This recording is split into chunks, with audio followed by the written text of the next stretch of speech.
Estamos de volta no Centro Familiar de Adoração para a mensagem de hoje com o evangelista Jimmy Swaggart. Abra comigo no grande livro de Mateus. Mateus era um coletor de impostos. A profissão de coletor de impostos era a mais odiada das profissões em Israel nos dias de Jesus. Todos os coletores de impostos eram vistos como traidores que se vendiam para Roma. Mas Jesus escolheu esse homem para ser um dos seus discípulos. Mateus 24:37.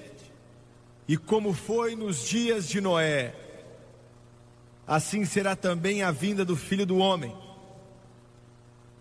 Porque assim como nos dias anteriores ao dilúvio, comiam, bebiam, casavam e davam-se em casamento, até o dia em que Noé entrou na arca, e não o perceberam até que veio o dilúvio e os levou a todos, assim será também a vinda do Filho do Homem. E eu quero usar como tópico, assim como foi nos dias de Noé. É a segunda parte da mensagem que começamos domingo passado. Abaixe a sua cabeça, por favor. Pai Celestial, nós te agradecemos pela sua graça.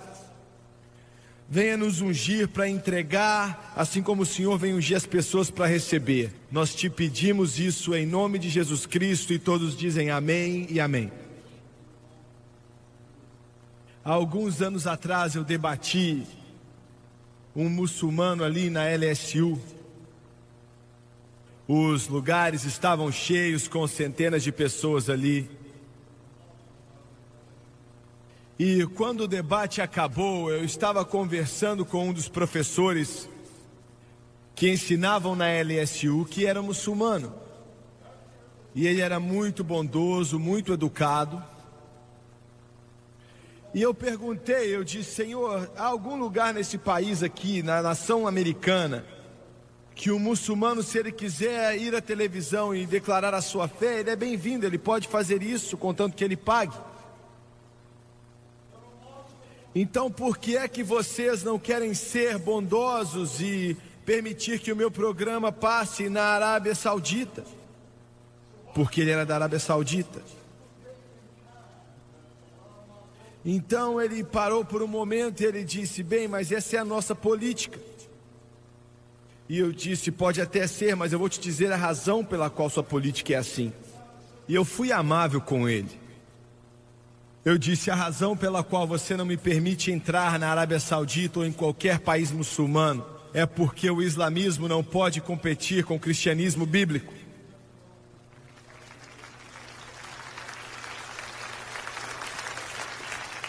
Eu quero te levar nessa manhã de volta aos tempos, mais uma vez, da época antediluviana, antes que acontecesse o dilúvio de Noé. Eu quero voltar até Enoque, que foi o bisavô de Noé. Ele era o pai de Matusalém, que era o avô de Noé. E Matusalém era o pai de Lameque, que foi o pai de Noé. Quando 1000 anos atrás, da época de Noé, e isso é muito tempo atrás, a Bíblia nos diz que Enoque deu o coração dele para Cristo de uma maneira, quando ele tinha 65 anos de idade. E ele viveu por Deus por mais ou menos 300 anos, em meio a uma sociedade maligna e sem Deus, que a mente humana pode imaginar. Eu devo dizer que as mentes eram obscuras, a humanidade estava corrompida. O que testemunhou para ele, eu não sei. A Bíblia não nos diz. Paulo apenas escreveu essas palavras em Hebreus 11. Ele diz que Enoque tinha um testemunho que agradava a Deus. Que declaração! Que declaração! Ele alcançou esse testemunho que agradava a Deus. mas sem fé é impossível de agradar a Deus. E aquele que vem para Deus, Paulo continua dizendo, tem que acreditar que Ele é, e que Ele é um galardoador daqueles que o buscam. Glória a Deus! Com 365 anos de idade, e como eu te disse na semana passada, quando você lê no 5º capítulo e outros lugares a respeito da longevidade desses homens, não era uma fábula, eles viveram por esse período de tempo. Demorou mais de 1000 anos, diabólico como o pecado é, para gastar o corpo perfeito que Deus tinha feito, determinando que ele deveria viver para sempre. Então o pecado finalmente o gastou. E até hoje em dia, nem todos os cientistas do mundo conseguem parar, sabe, os órgãos humanos de envelhecer e ultimamente parar de funcionar. Como é então que Enoque veio até o Senhor, nós não sabemos. Mas por 300 anos, ele viveu para Deus. E quase no fim da vida dele, não, isso aí não está certo. Alguns anos antes do fim da vida dele, ele teve um filho com o nome de Matusalém. Esse nome significa, é muito mais do que somente o nome, significa que quando ele morrer, o dilúvio iria vir. Eu quero repetir. Quando aquele bebezinho veio até esse mundo, Deus Todo-Poderoso, para alertar o mundo, quando ele morrer, dê a ele o nome de Matusalém. Quando ele morrer, o dilúvio virá. Ele viveu mais do que qualquer outra pessoa, 969 anos, que é uma figura da graça de Deus, dizendo às pessoas, se arrependam por favor. Você não está entendendo isso? Não há nada como a graça do Todo-Poderoso Deus. Existem muitos de vocês aqui nessa manhã, e eu estou falando de muitos mais assistindo na televisão e na internet. Você está afundado no pecado. Eu estou dizendo afundado no pecado. E se alguém tivesse visto você naquela época, nunca ia sonhar que você ia dizer sim para Jesus Cristo, por causa de tão ruim que era a sua situação. Mas você conheceu o Galileu. Glória a Deus. Aleluia. And he touched me. Oh, he touched me. An amazing grace filled my soul. Grace. Something happened. And now I know he touched me and he made me whole. Glória a Deus, essa é a graça de Deus. Essa é a graça de Deus. O Senhor fez com que esse homem vivesse mais do que qualquer outro ser humano, porque ele estava tentando alcançar através do ministério de Noé um mundo que estava pronto para ser destruído. Não há indicação de que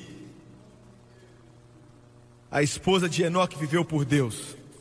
Ele teve outros filhos e filhas, e nada nos diz que eles viveram para Deus. E há uma inclinação na passagem hebraica que diz que Deus o transladou para que ele não visse a morte. Ele era um dos únicos 2 homens que nunca morreram, Enoque e Elias. Enoque e Elias. E os 2 vão voltar na grande tribulação que está por vir, porque aos homens está ordenado morrerem uma vez, e eles vão morrer, mas eles vão ficar mortos por 3 dias. Glória a Deus. Glória a Deus. E com toda a câmera de televisão na face da terra apontada para Jerusalém, naquela rua, e o corpo deles vai estar deitado ali, mas eles vão ressuscitar pelo poder do Deus Todo-Poderoso. Alguém disse: será que você acredita nisso mesmo? Eu acredito sim, porque está aqui no livro. Está no livro. Glória a Deus. Nada nos diz que Matusalém entregou o coração a Cristo. Nada nos diz que os outros filhos e filhas de Enoque, que eles entregaram o coração a Deus. E o texto hebraico insinua que se o Senhor não tivesse trasladado a Enoque, eles iam ter matado ele. Agora, quando ele morre, o dilúvio vai vir.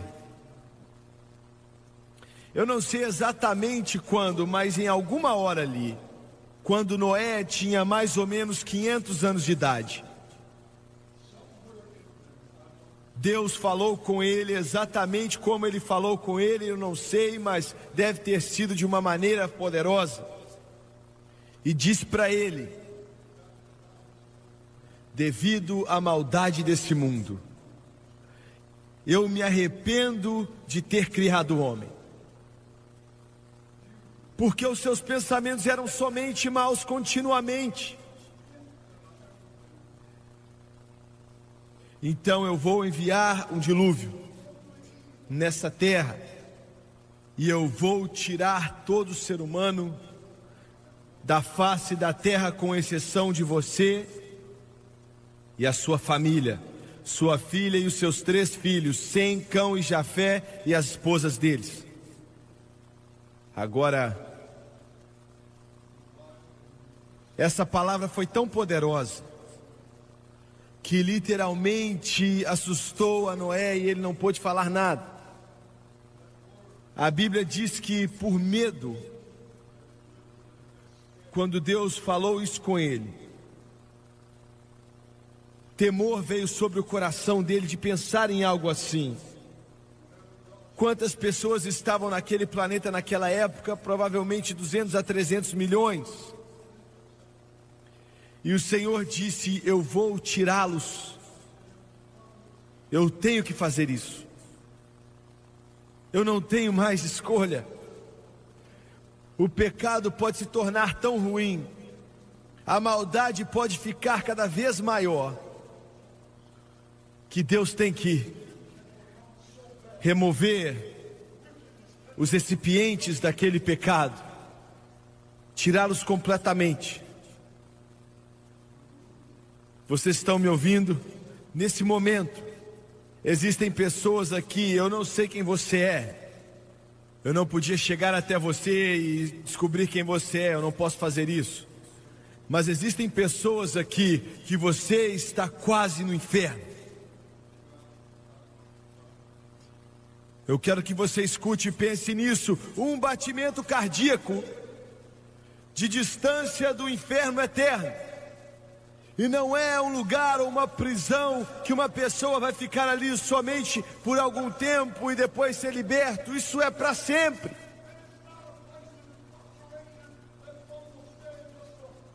Um batimento cardíaco. Eu não sei quem você é. Você sabe quem você é. Deus sabe quem você é. Eu me lembro, eu estava aqui nessa plataforma alguns anos atrás, eu estava fazendo uma chamada para o altar num domingo, e eu de repente parei, e o Espírito de Deus se moveu em mim, e ele disse: não, continue pregando, continue chamando. E um homem ali atrás veio até aqui à frente, com um pouco mais de 30 anos de idade, pelo menos parecia assim. Ele ficou de pé ali, um homem alto, chorando. Eu fiz a oração do arrependimento com ele. A primeira vez que eu tinha visto ele na minha vida. Então ele morreu com ataque do coração 2 dias depois. Deus, o Espírito Santo, sabia que ele estava partindo e fez com que ele viesse.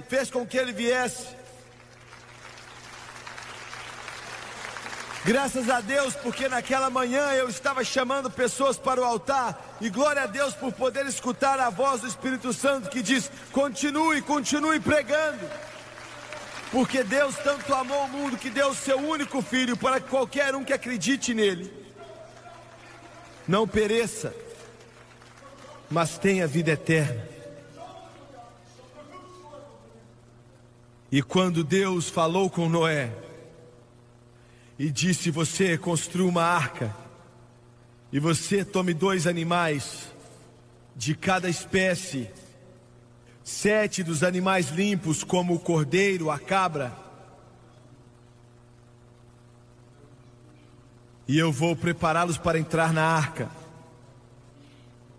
E ele disse: eu quero que você construa a arca desse tamanho, 450 pés de comprimento, é a medida de um campo de futebol e mais a metade. 450 pés de comprimento, 75 pés de largura, 45 pés de altura, pesava mais ou menos 30.000 toneladas. Foi o maior projeto, maior até mesmo que as pirâmides, o maior projeto no planeta inteiro até a Primeira Guerra Mundial. Barco nenhum foi construído com mais de 32.000 toneladas até a Primeira Guerra Mundial. Noé tinha que ser um homem muito rico. Devia ser o homem mais rico na face da terra, porque a maneira que eles construíram aquilo, eles não tinham serradeiras eletrônicas, não tinham equipamento para levantar troncos pesados. Tudo que eles tinham para cortar os troncos era uma foice, que era um tipo de machado. Pode ser que eles tinham algum tipo de serrote, mas a Bíblia não nos diz isso. Eles tinham que cortar aquelas árvores ali com aquela foice. Eles tinham que cortar grandes troncos com aquela foice. Ele deve ter contratado pelo menos 500 pessoas que trabalhavam todos os dias. E o mundo só falava daquilo naquela época porque as notícias corriam. E no mundo inteiro daquela época, esse enorme barco, o maior projeto no mundo até 1915. Imagine só.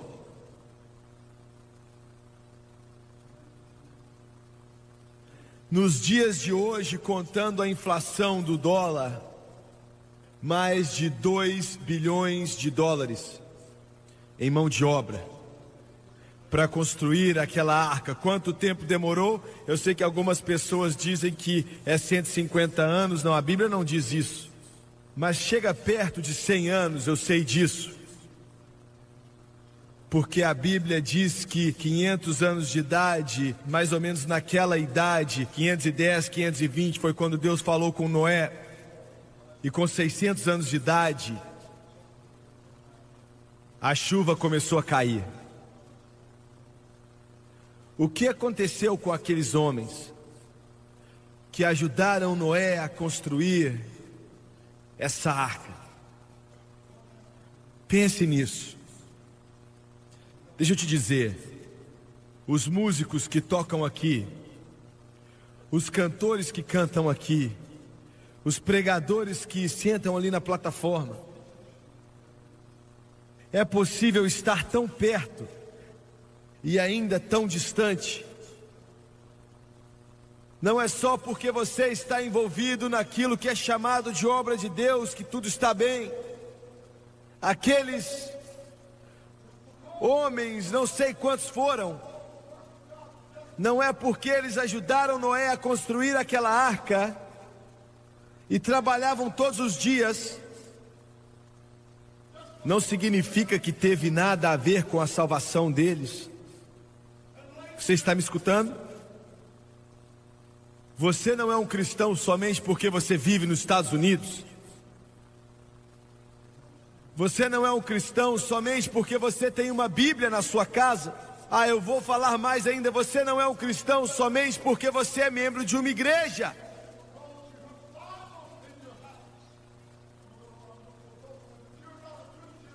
Eu já preguei em muitas reuniões ali na África do Sul. É um país maravilhoso, pessoas maravilhosas. Eu preguei a respeito de Nicodemos, como ele conheceu a Jesus e ele era um membro do Sinédrio naquela sexta noite, como ele era muito rico e ele era um dos líderes religiosos de Israel, mas ele não era salvo.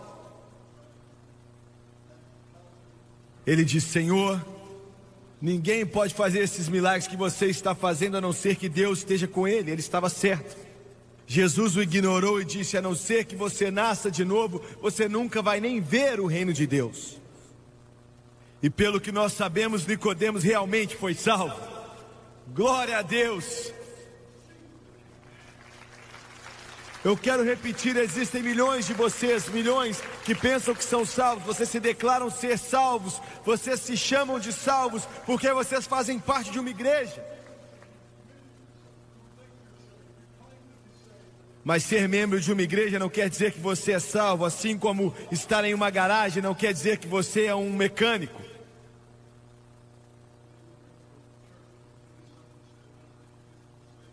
E não há nada no mundo que é pior do que uma falsa salvação. Eu quero ser o mais amável e diplomático e gracioso que eu posso ser. Mas eu quero que a comunidade homossexual me escute, não importa se o Congresso, vote tudo a seu favor.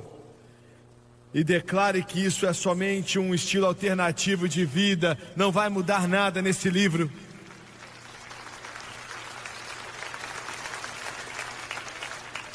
Eu quero dizer isso para os meus amigos católicos. Você pensa que se você for fiel à igreja e orar para Maria, que todas as coisas vão se encaixar, mas não vão. Não há salvação em Maria, só existe um mediador entre Deus e o homem Cristo Jesus. Eu não quero ser sem educação, mas só porque você é membro de uma igreja católica não quer dizer que você está salvo. E a mesma coisa vai para os batistas, os metodistas, as Assembleias de Deus, a Igreja de Deus, a Quadrangular. Uma jovem batista me escreveu um dia e ela disse: irmão Swagger, eu me ajoelhei diante da minha televisão domingo passado e eu fiz a oração do arrependimento com você e eu entreguei o coração para Jesus. E ela disse: eu cresci em uma igreja batista. E ela disse: eu conhecia a doutrina batista tão bem que eu ensinava até na classe dos novos convertidos. Eu nunca perdi uma reunião. Estava envolvida em toda a atividade da igreja, mas quando você começou a pregar no domingo de manhã, eu entendi que eu não estava salva, eu apenas era religiosa. E ela disse: eu entreguei meu coração para Cristo e agora eu sei do que você está falando.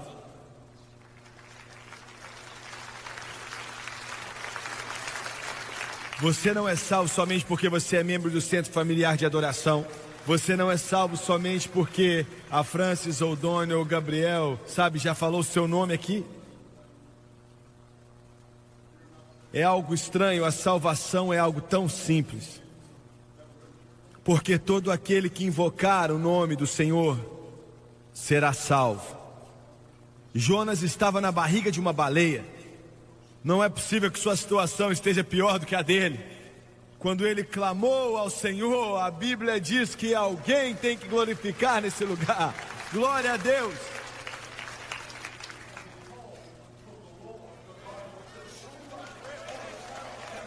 Aqueles homens, eles ouviram Noé pregar. alertando as pessoas. Eles ouviram isso. E eles são instrumentais em ajudar a construir essa grande arca,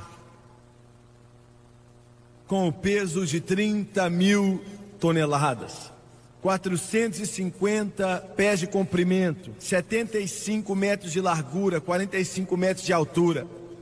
E então, um pouco antes do dilúvio vir, de repente, animais em duplas começam a vir da floresta em volta ali. Começam a vir 2 leões. Se você tem dúvida, era um macho e uma fêmea.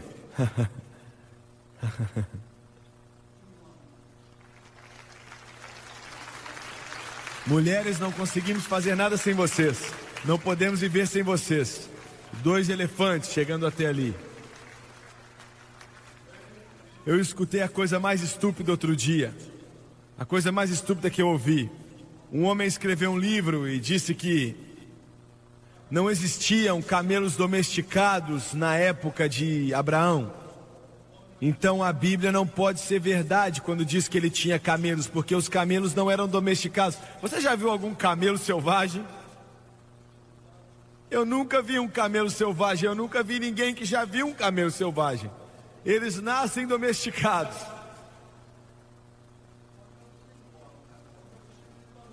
Que estupidez! Que estupidez! O mundo da arqueologia, há anos atrás, eles disseram que nunca faça o anúncio de acordo com o que você encontra no chão. Isso parece contradizer a Bíblia. Espera aí. Depois de cavar mais um pouquinho, você vai encontrar algo que prova o que a Bíblia diz.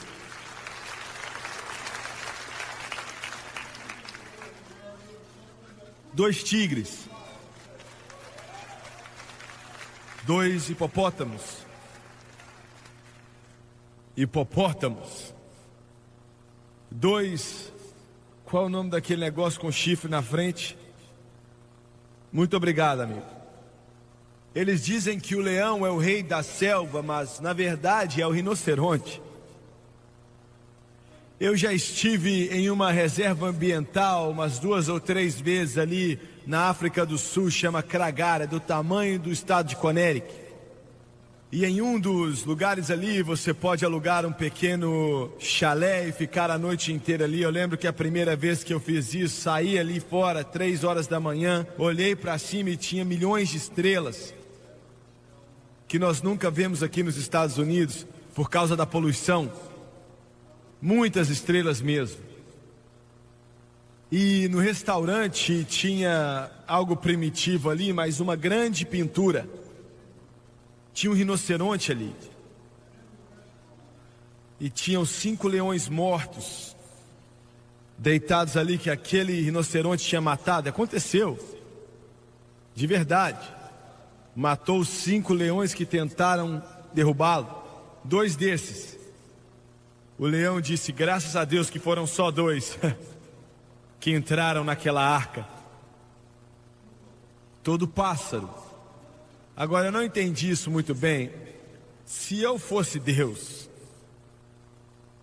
eu ia ter deixado de fora as jararacas e as cobras. As serpentes venenosas também, ia deixar tudo morrer ali no dilúvio. E há uma razão pela qual ele não fez isso, mas eu não vou entrar nisso. E Noé encheu aquele negócio, ele encheu aquela arca com alimentos. Ele não sabia quanto tempo ia durar aquele dilúvio na terra para cuidar de todos aqueles animais. Para ele, para sua esposa e 3 filhos e 3 noras, comida para eles todos. Agora imagine isso, tudo que Deus faz tem um significado para isso. Feel the pulse, feel the star. Music sparks are beating hearts. Magical from the start. Magic in the air we fly. You and I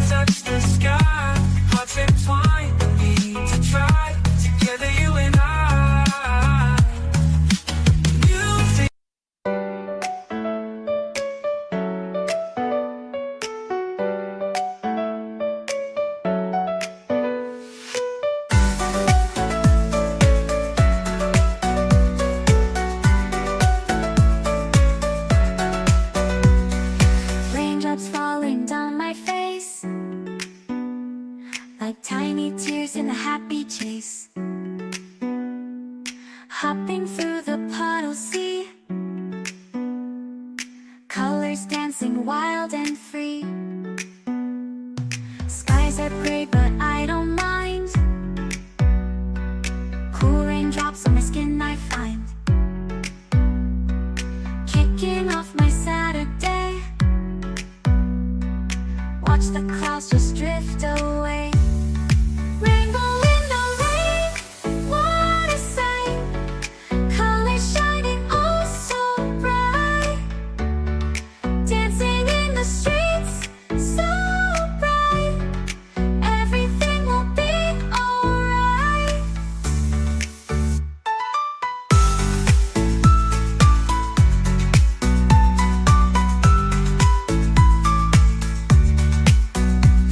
Umbrella spinning, twirling round,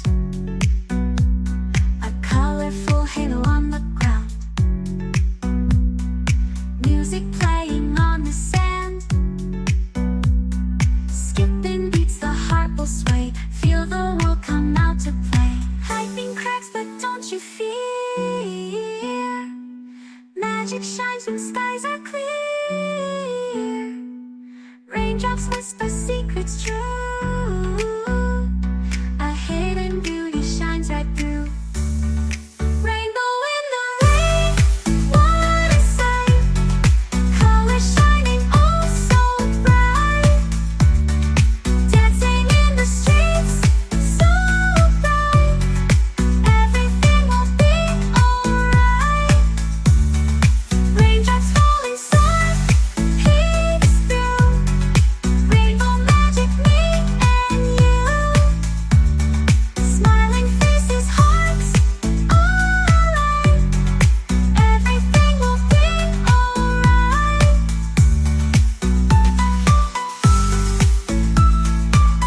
alright.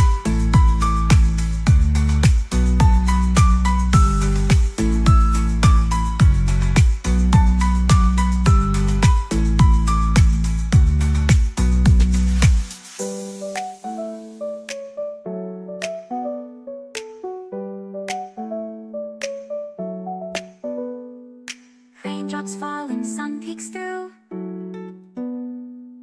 rainbow magic me and you,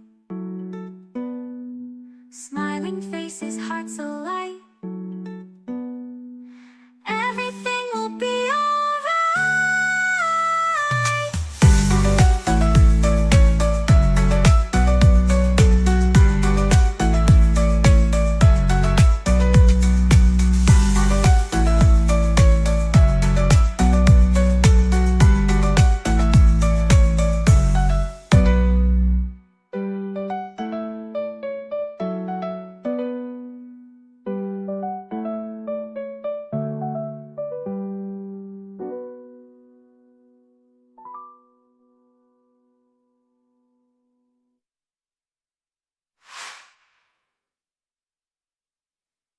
Fades, but the feeling stays.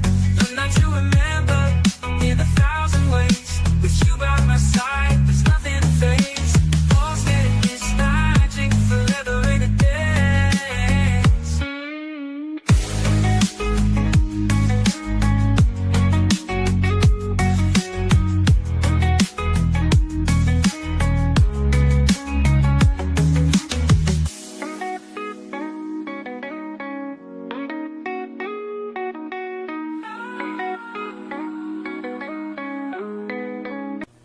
E eu estou indo adiante, eu não vou falar disso a não ser para dizer o seguinte: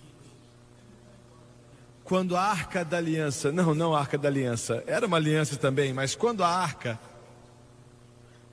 descansou no Monte Ararat, incidentemente eu acredito que as fotos que você viu na televisão, daquele barco enorme que está na Turquia, no topo daquele monte, eu acho que é a Arca sim, eu garanto que é. A Turquia não deixa eles irem lá em cima e trazerem para baixo, porque prova esse livro aqui.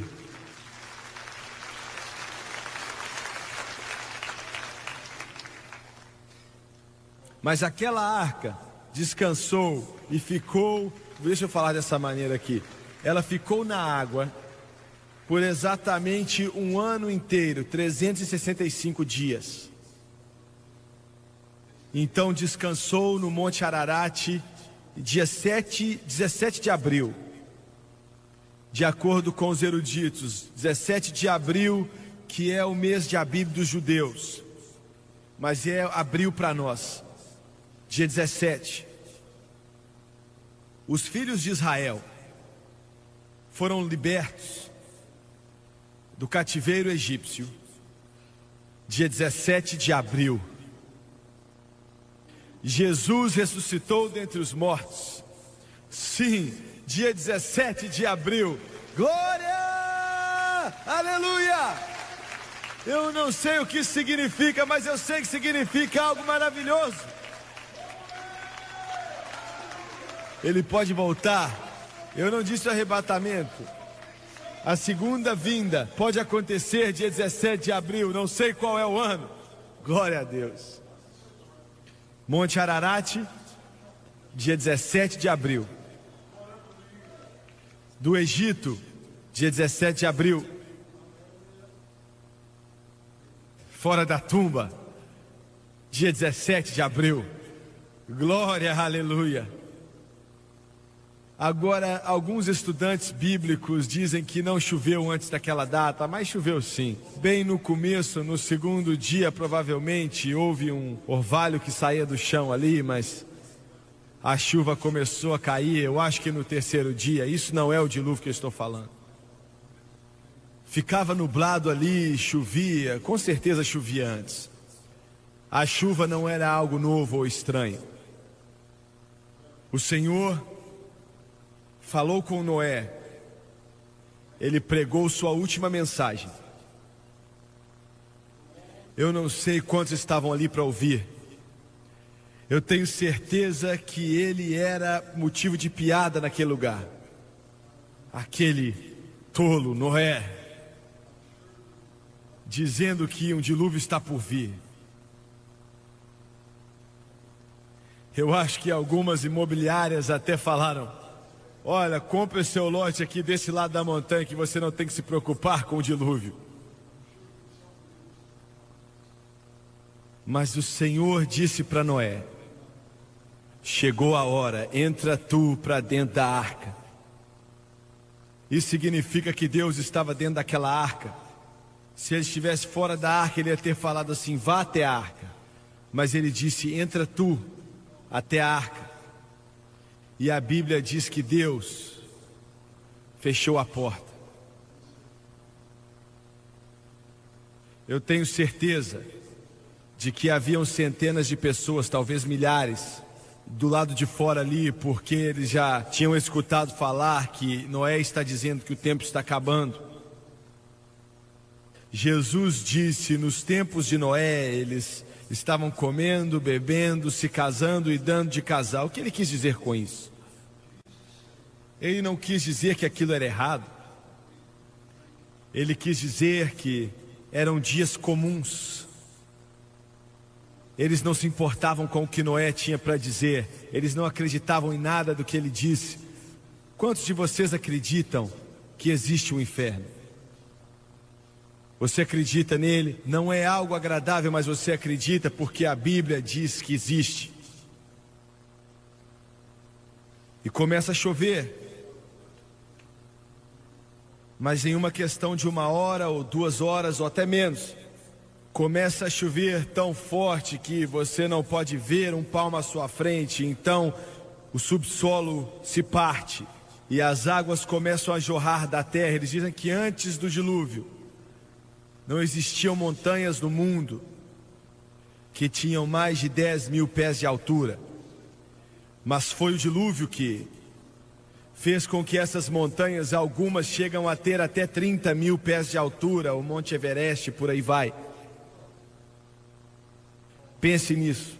Eles dizem que demorou alguns bilhões de anos para cortar o Grande Canyon. Acho que foram cortadas em 5 ou 6 horas ou menos, quando aquela água com tanta força, 2 cientistas, eu vi na televisão, cientistas que conhecem a Deus, eles estavam abrindo os portões. Hoover Dam é o nome daquela represa ali. Eles iam fazer um trabalho ali, então eles abrem aquelas comportas e a água começa a vir com tanta força que começou a comer alguns pés de rocha em algumas horas somente. E eles disseram a coisa certa, eles disseram que provavelmente isso aqui, esse grande cânion, foi cortado numa questão de horas, na medida que as águas vinham aqui do chão. Quando chegaram ao lugar, as águas estavam subindo, foi aí que o terror chegou até eles. É tarde demais. Existe a possibilidade de que se eles pudessem chegar até a arca, alguns chegaram ali e começaram a bater do lado. Por favor, me deixe entrar. Mas, por mais de 100 anos, Deus já tinha falado. Mas não houve resposta. Eu quero voltar mais uma vez ao que eu disse. Existem alguns nesse lugar. Você está a um batimento cardíaco de distância do inferno. Você não está salvo. Você não está vivendo para Deus. Pense no que eu estou falando. Um batimento cardíaco. Essa vida, nós só temos uma vida, é só isso. Você tem certeza de que você está salvo? Sem sombra de dúvidas. Você sabe que você está salvo. Abaixe a sua cabeça, por favor. Pai Celestial, Senhor, eu te agradeço hoje pela sua graça e a sua misericórdia. Eu peço, Senhor, para que essas palavras que nós compartilhamos nessa noite, que cada palavra vá ao coração.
E eu peço pela convicção do Espírito Santo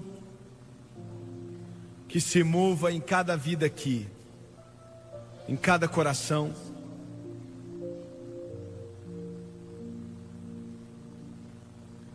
Essa arca é Jesus Cristo.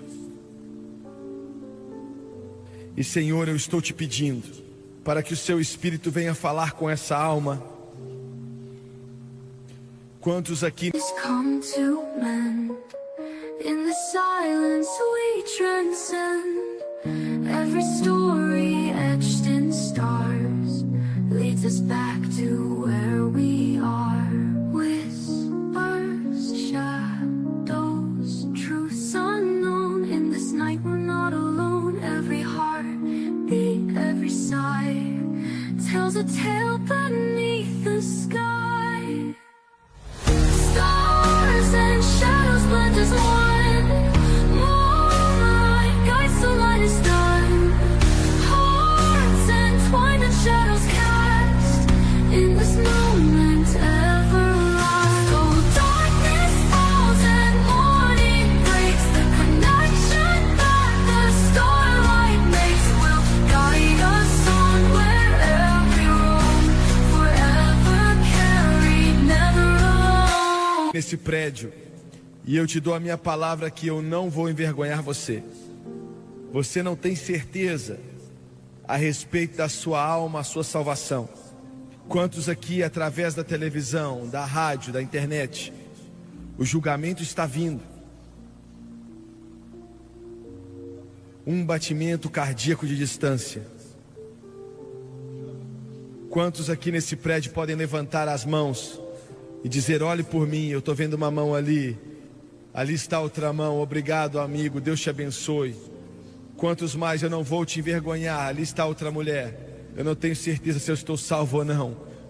Quantos mais podem erguer as mãos? Como eu disse, eu não vou envergonhar você. Eu não estou tentando fazer com que você seja parte da nossa igreja, não é a minha intenção. Eu quero que você se endireite com Deus. Levante a sua mão. Eu vejo outra mão ali, ali estou vendo outra mão ali. Obrigado. Você pode se colocar de pé, por favor, todos, por favor. 10 de vocês, venham até aqui, se coloquem de pé aqui na frente. I've wandered so far away from God.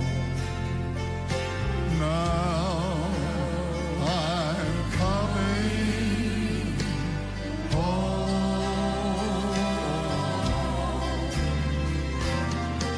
Eyes of sin through all my trials. Lord, come on, sir. Come on. Come on.